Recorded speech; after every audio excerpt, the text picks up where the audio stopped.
다 같이 신앙 고백 드리겠습니다. 나는 전능하신 아버지 하나님, 천지의 창조주를 믿습니다. 나는 그의 유일하신 아들, 우리 주 예수 그리스도를 믿습니다.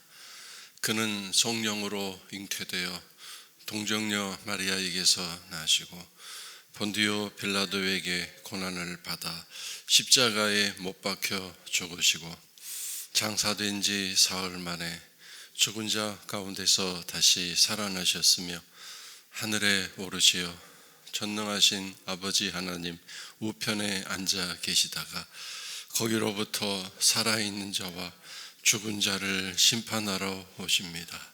나는 성령을 믿으며 거룩한 공교회와 성도의 교제와 죄를 용서받는 것과 몸의 부활과 영생을 믿습니다.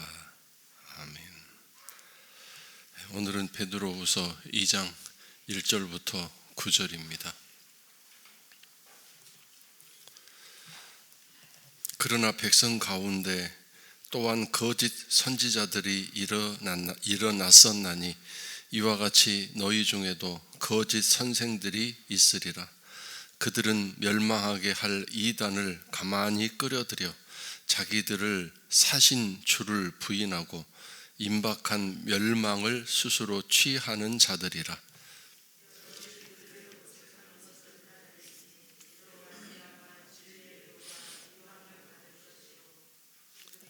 그들이 탐심으로써 지어낸 말을 가지고 너희로 이득을 삼으니 그들의 심판은 애적부터 지체하지 아니하며 그들의 멸망은 잠들지 아니하느니라.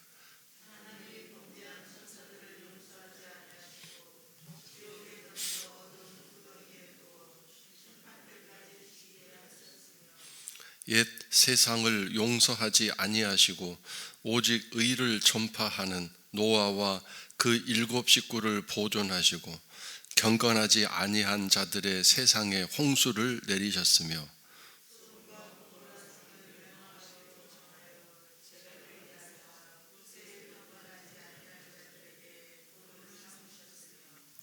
무법한 자들의 음란한 행실로 말미암아 고통당하는 의로운 롯을 건지셨으니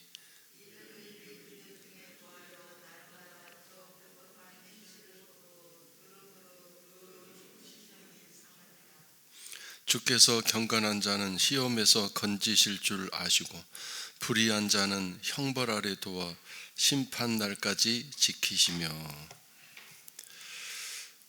어제 말씀에 성경 말씀이 가장 중요한 애언이니 그 말씀을 계속 주목하고 주의해서 등불이 되도록 또 샛별처럼 내 마음에 계속 밝은 빛이 되어 내 모든 신앙생활과 삶을 비춰주는 그런 안내자가 되고 도움이 되도록 하라. 또 그 말씀에 순종하라 말씀으로 이제 우리가 그 은혜를 나누었는데, 자, 그런데 이 진리의 말씀, 성경 말씀을 잘못 해석하는 사람들이 있는데 그들을 거짓 선지자라고 말했습니다. 거짓 선지자들이 일어났었나니, 이들은 사탄의 부하들이고 또 사탄이 조종하는 사람들이겠죠. 그래서 진리를 왜곡하고 변형시키는데 그들이 하는 말이 굉장히 좋아 보이고 진짜 같고 맞는 것처럼 보이는 것. 그래서 사람들이 거기에 끌려 들어가는데 오늘 거짓 선지자, 거짓 선생들, 그리고 이단이라고 얘기했습니다. 이단이란 뭔가요? 달을 이에다가 끝 단자인데 끝이 다르다 그 뜻입니다. 시작은 똑같아 보이고 중간쯤 가도 달라 보이지 않는데 끝에 가보면 다 다르다.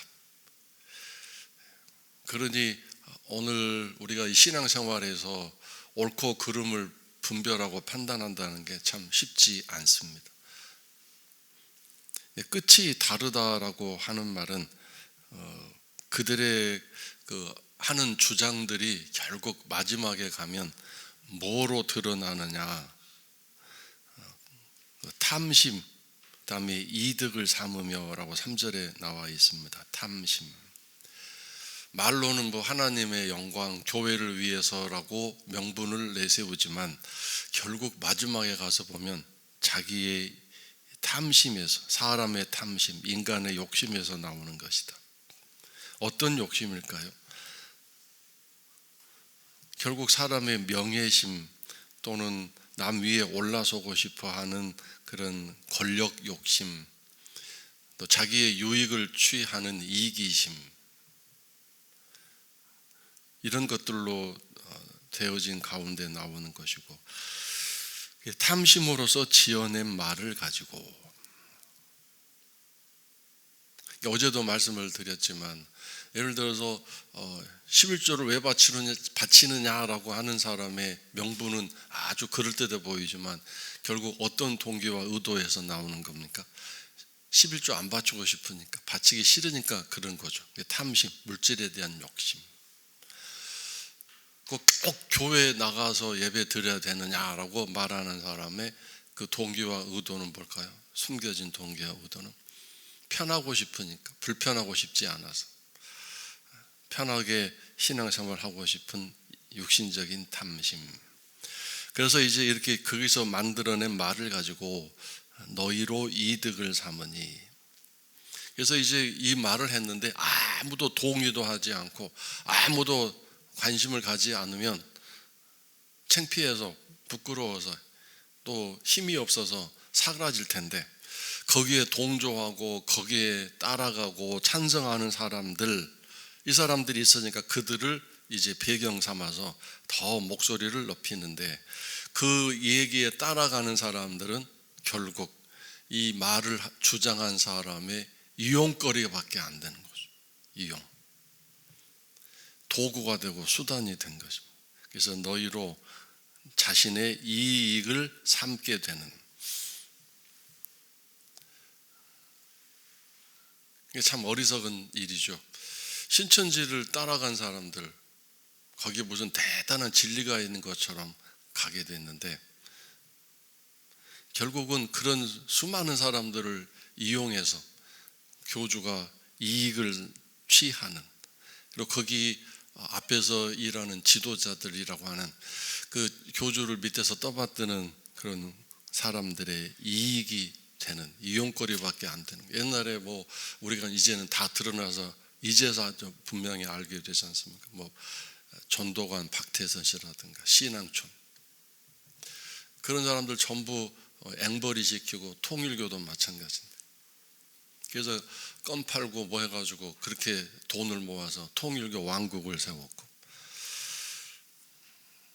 근데 사람들은 결국 그것이 진리인 줄 알고 따라갔다가 거기에 붙들려서 거기에 도구로, 이용물로 착취당하고 악하게 이용당하는 그런 삶을 사는 건데, 오늘도 마찬가지입니다. 주님은 우리를 위해서 희생하시고 피 흘리시고 죽으셨는데, 우리를 살리시기 위해서 이런 이단들의 논리는 자기들의 주장과 이익을 내세우는 거짓된 것입니다. 자, 그리고 이러한 거짓된 이야기를 하고 다니는 사람들, 이 사람들의 심판은 옛날부터 보아라, 지체하지 않는다. 원래부터, 옛적부터라는 말은 원래부터 그런 뜻입니다. 하나님이 절대로 이렇게 잘못된 이야기를 하고 다니고 퍼뜨리고 다니고 진리와 어긋난 일을 하고 다니는, 그리고 심지어 하나님은 이제 우리의 마음의 동기와 의도를 다 꿰뚫어 보고 계시는 분이기 때문에 그러한 가운데서 하는 모든 이야기를 통해서 교회를 흔들고 어지럽게 하고, 당신의 그 피 흘려 피값으로 세워 놓으시고 살려 놓으신 당신의 백성들을 흔드는 이단적인 이야기로 그 신자들을 흔들어 놓는, 당신의 백성들을 흔드는 사람들은 절대로 심판을 지체하지 않는다. 그들의 멸망은 절대로 잠들지 않는다. 반드시 심판하시고 또 멸망의 벌을, 징벌을 내리신다. 반드시 그렇게 하신다고 말씀하셨습니다. 그래서 이단이 뭐 성공하는 것 같지만 오래 가지 못합니다. 거의 여러분 잘 보세요. 한국에 수많은 이단들이 있었습니다만 한 세대를 지나가지 못합니다. 한 세대는 한 60년 정도라고 생각하는데, 사실 60년이면 굉장히 긴 시간이긴 하죠. 그러나 우리나라에 일어났던 수많은 이단들 보면 60년을 지나가지 못하고 다 정체가 드러나고 또 발각이 되는데, 거기에 몸 바치고 돈 바쳤던 사람들은 빠져나오기가 어려우니까 그냥 거기에서 그냥 계속 머물러 있는 일도 있습니다. 재산이 엄청나게 많으니까 남아있는 간부들은 그 재산을 통해서 먹고 살려고 계속 그 자기들의 어떤 주장을 철회하지 않고 잘못됐음을 알면서도 거기에 매달려 살아가게 되는 생계형 이단 사이비들이 굉장히 많습니다.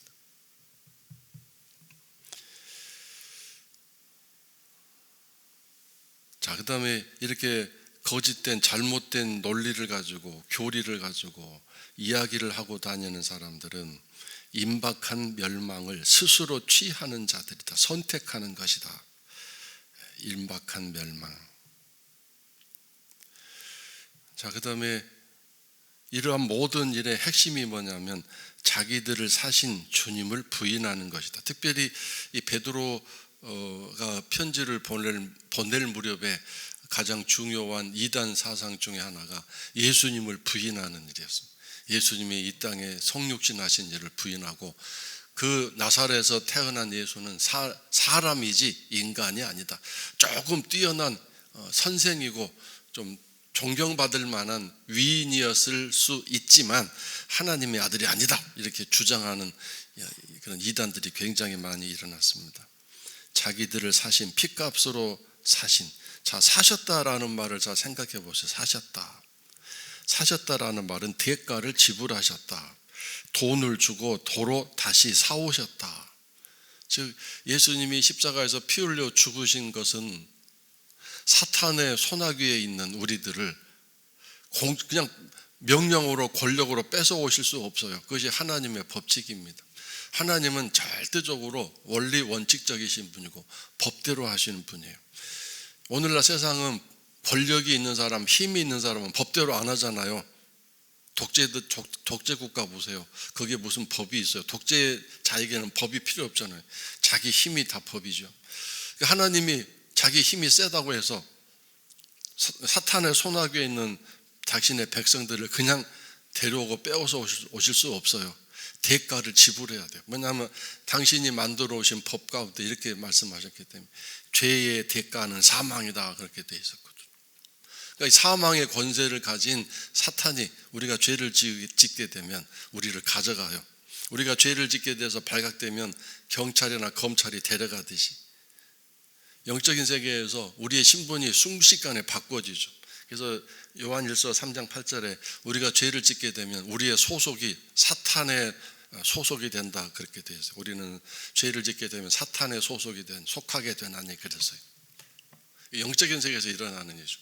이 세상은 죄를 짓게 되면 몸의 구속이 일어나고 이렇게 이 수갑을 차고 끌려가는 영창에 들어가는 어떤 변화는 있는데, 영적인 세계는 그런 거 없잖아요. 영적인 세계에서 무슨 수갑을 차고 영창에 수감되는 일이 있어요? 없잖아요. 그러니까 우리가 죄를 지을 때 너무 그냥 아무 생각 없이 죄를 짓게 되는 일이 참 많은데, 그러나 죄를 짓게 되면 곧바로 영적인 세계에서 이런 일들이 보이지 않는 가운데 일어나게 되는 거죠. 죄를 짓고 회개하지 않으면 사탄의 소속인 가운데서 신앙생활하니 신앙생활이 하나도 재미도 없고, 사탄이 하는 일은 우리를 죽이고 도둑질하고 멸망시키는 세 가지 목표가 있다고 요한복음 10장에 말씀하셨잖아요. 그러니 신앙생활하면서 아무리 은혜를 받는다 할지라도 곧바로 뺏어가 버려. 마치 옛날 착취하는 그 조폭 두목이 앵벌이 애들 시켜가지고 껌 팔아가지고 가면 다 착취해서 가져가고 다 자기 돈으로 가져가듯이, 그렇죠. 그런 일이 있었잖아요. 사탄도 마찬가지. 우리가 아무리 교회에 가서 은혜를 받고 눈물 흘리며 감동을 받아도 나가자마자 다 빼앗아가 버려요. 왜요? 그 사람의 주인은 사탄이니까. 다 빼앗아가고 내 안에 열심히 살아봐야지 하는 삶의 소망도 다 박살내버리고, 그리고 내 안에 그 어떤 생명의 기운도 없이 늘 죽음의 기운이 가득해서 못 살겠다, 힘들겠다, 저놈 때문이야, 저 인간 때문이야 하면서 불평하게 만드는 그런 어둠의 기운이 가득하도록 만드는 존재가 사탄이거든요. 그런데 이런 사탄의 소속에 있는 당신의 백성들을 당신이 십자가의 죽으심으로 그 생명의 대가로 내가 대신 죽었다, 그러므로 저 사람은 내 것이다라고 이제 데려오시고 가져오시는 것입니다. 근데 거기서 필요한 게 뭐죠? 오늘날 그 사람이 너무도 힘들어서 안 되겠다, 내가 예수님 앞에 나가서 새롭게 살아야, 마음에 어떤 감동이 와가지고 회개하고 하나님 저 좀 살려주세요 라고 부르짖고 간구하고 이렇게 어떤 생명을 향하여 주님을 향하여 나아갈 때 그 기도를 들으시고, 그 기도가 중요하죠. 그 기도. 그러니까 선택이죠. 나는 이제 더 이상 어둠을 선택하지 않고 빛을 선택할 것입니다. 주님을 선택하고 하나님을 선택하고 나 좀 살려주세요. 주님이 나의 구주 되심을 원합니다. 내가 주님을 사랑합니다. 하나님 사랑합니다라고 선택하면 그때 이제 다 들었지? 그러고서 이제 주님이 저 사람 내 거야 라고 당신의 그 핏값을 내놓으시고 대신 생명 죄값을 내놓으시고 우리를 가져오십니다. 이것이 바로 사셨다, 도로 사오셨다, 그런 뜻입니다. 그러니까 매일매일 어떤 죄든 마음의 양심이 꺼려지는 일이 있으면 곧바로 회개하시고 해결하시고, 마음이 꺼려진다. 마음이 꺼려진다는 말은 지금 뭔가 그게 진리와 어긋난다는 뜻이거든요. 그러니까 양심은 굉장히 중요한 거짓과 진리를 분별하게 할 수 있는, 만들어 놓으신 중요한 수단입니다. 근데 이제 너무도 막 이렇게 죄악된 길로 가고 거기에 빠져들게 하면 양심이 죽어버리죠. 양심이 완전히 화인 맞아요. 이 사셨다라는 말을 다시 한번 잘 기억하시기 바랍니다.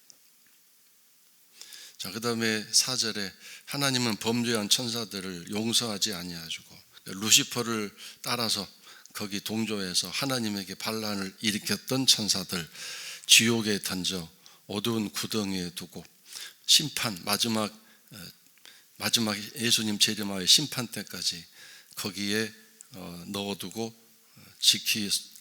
지키는 천사들이 있는지 절대로 나오지 못하도록 거기다가 쳐 넣어놓았다, 감금시켰다.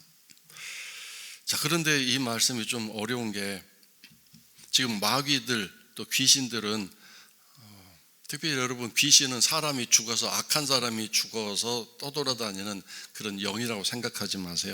사람은 일단 죽으면 하나님이 만드신 법칙에 의해서 성도들은 낙원에 가게 되고, 또 예수 그리스도를 안 믿거나 적당히 설렁설렁 믿은 가짜 신자들은 음부로 가서 마지막 지옥과 천국의 대기소인데 기다리겠죠. 예수님 재림 때까지.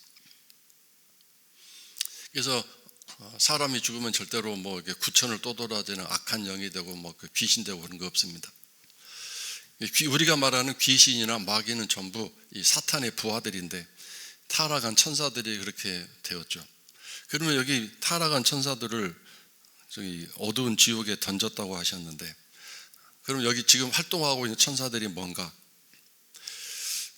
아무래도 이제 성경학자들은 거기 그 루시퍼를 따라서 추종하는데 앞장서서 거기에 동조하고, 또 일반 다른 천사들을 유혹하고 또 거짓말로 사기치는 일에 동조했던 앞장선 천사들, 이 사람들을, 이 천사들을 이렇게 지옥 구덩이에 집어 던져 놓으신 것이다.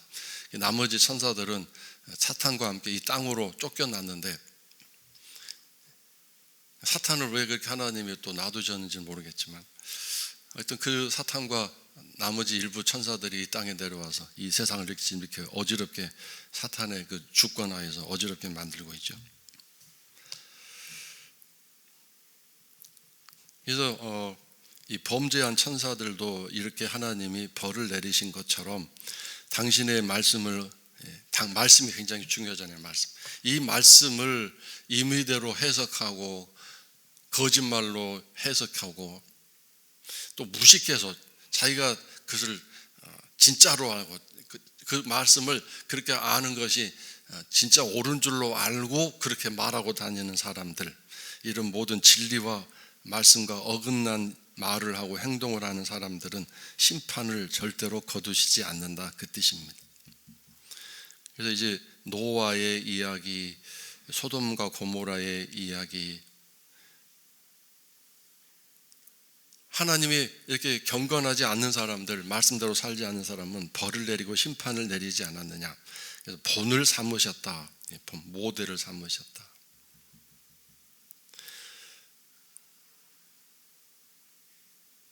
하나님은 불법한 행실을 보고 듣고 계신다. 근데 여기 그 의로운 심령이 상한다라는 말을 주목하시기 바랍니다. 의인들의 그 심령이 상한다. 그래서 이것이 하나님이 심판을 내리시고 벌을 내리시는 이유라는 걸 깨닫게 됩니다. 자, 여러분, 거짓된 진리로, 거짓말로, 잘못된 이야기로 자꾸 퍼뜨리고 다니면 그런 얘기 듣는 가운데 사람들의 마음이 흔들리니까 결국 심령이 상하게 되는 거죠. 그 다음에 불평 이야기, 부정적인 이야기, 좋지 않은 이야기를 듣고 있으면 또 그 마음이 상해요. 심령이 상해요. 그래서 그걸 하나님이 굉장히 싫어하시기 때문에 이런 잘못된 얘기, 거짓된 얘기, 불평과 불만의 얘기, 부정적인 얘기 하고 다니는 사람을 하나님이 가만두시지 않는다. 심령을 살리고 그 심령을 새롭게 하시기 위해서 십자가에서 예수님이 죽으셨는데 반대되는 일을 하고 있으니 하나님이 절대로 가만두지 않는 것입니다. 그래서 여러분, 내가 좋은 이야기, 복음을 듣고 살아야 내 심령이 살겠구나, 그렇지 않습니까? 여러분, 심령이. 일반적인 경우에서도 부정적인 얘기 들으면 마음이 불편하잖아요. 마음이 편하지 않잖아요. 요즘 여러분 정치 돌아가는 얘기도 들으면 마음이 편해서 안 편하잖아요.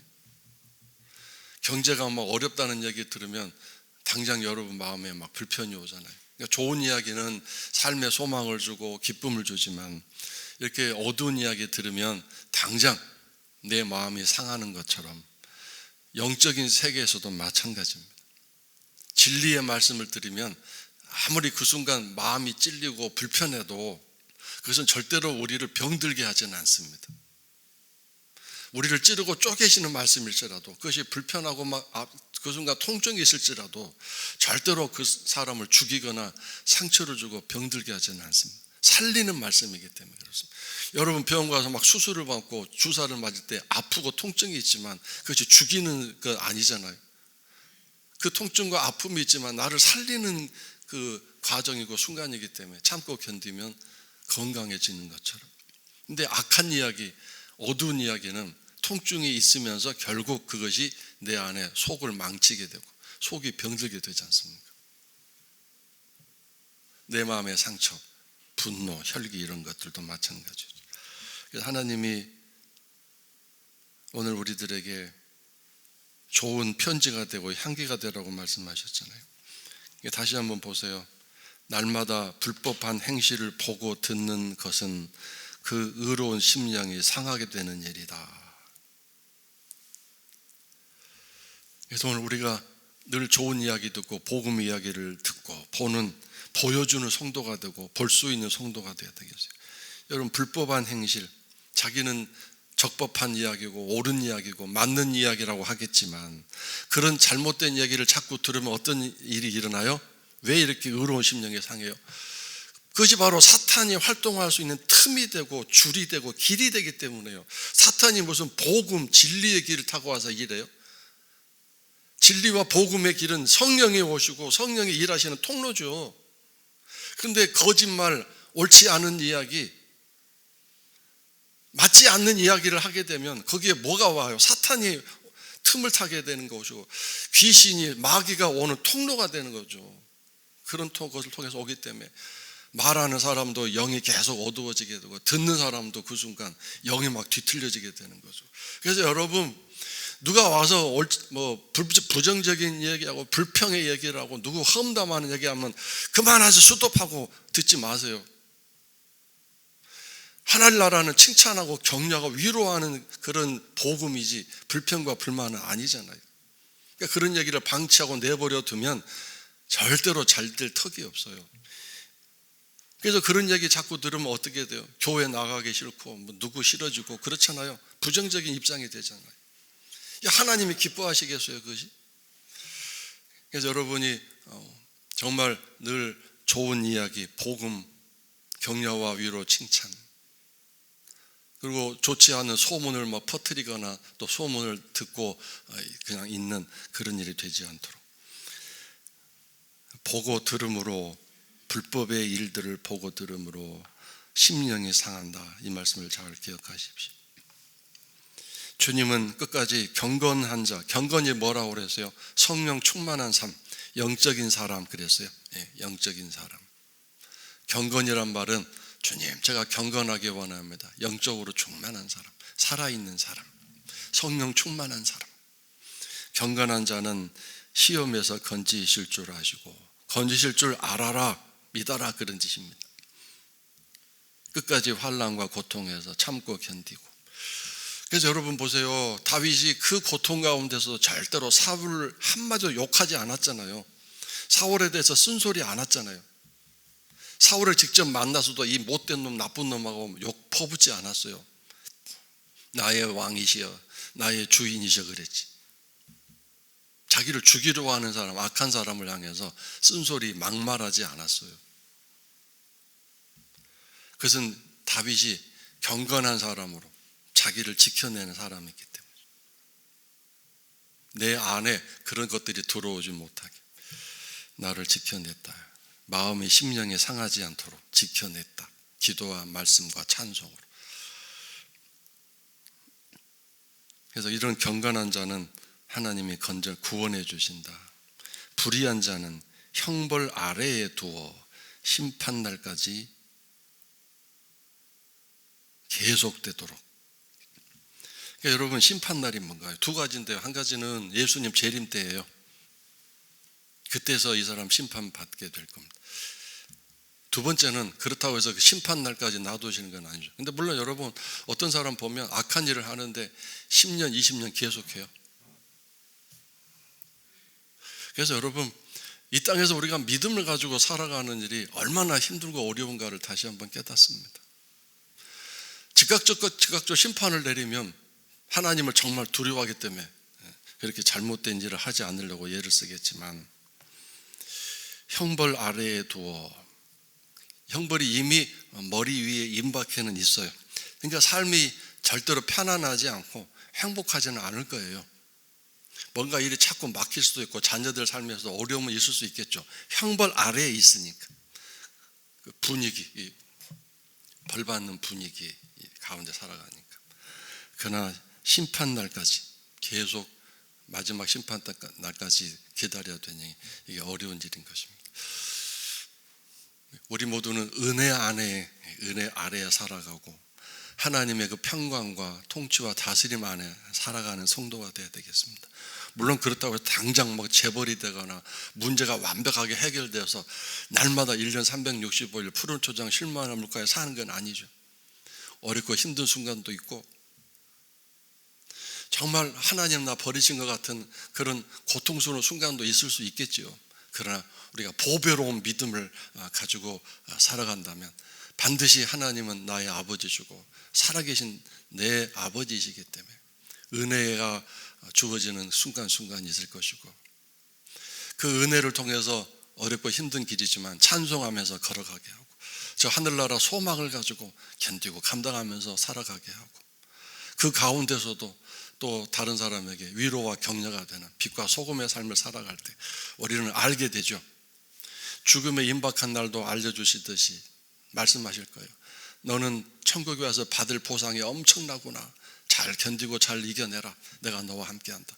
그런 영적인 위로와 소망을 받으면서 하루하루 잘 살 수 있지 않겠습니까?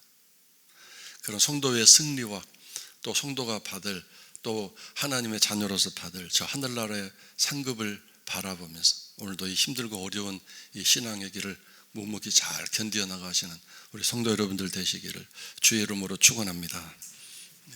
주기도문 드리겠습니다. 하늘에 계신 우리 아버지의 이름을 거룩하게 하시며 아버지의 나라가 오게 하시며 아버지의 뜻이 하늘에서와 같이 땅에서도 이루어지게 하소서. 오늘 우리에게 일용할 양식을 주시고 우리가 우리에게 잘못한 사람을 용서하여 준 것 같이 우리 죄를 우리를 시험에 빠지지 않게 하시고 악에서 구하소서. 나라와 권능과 영광이 영원히 아버지의 것입니다. 아멘.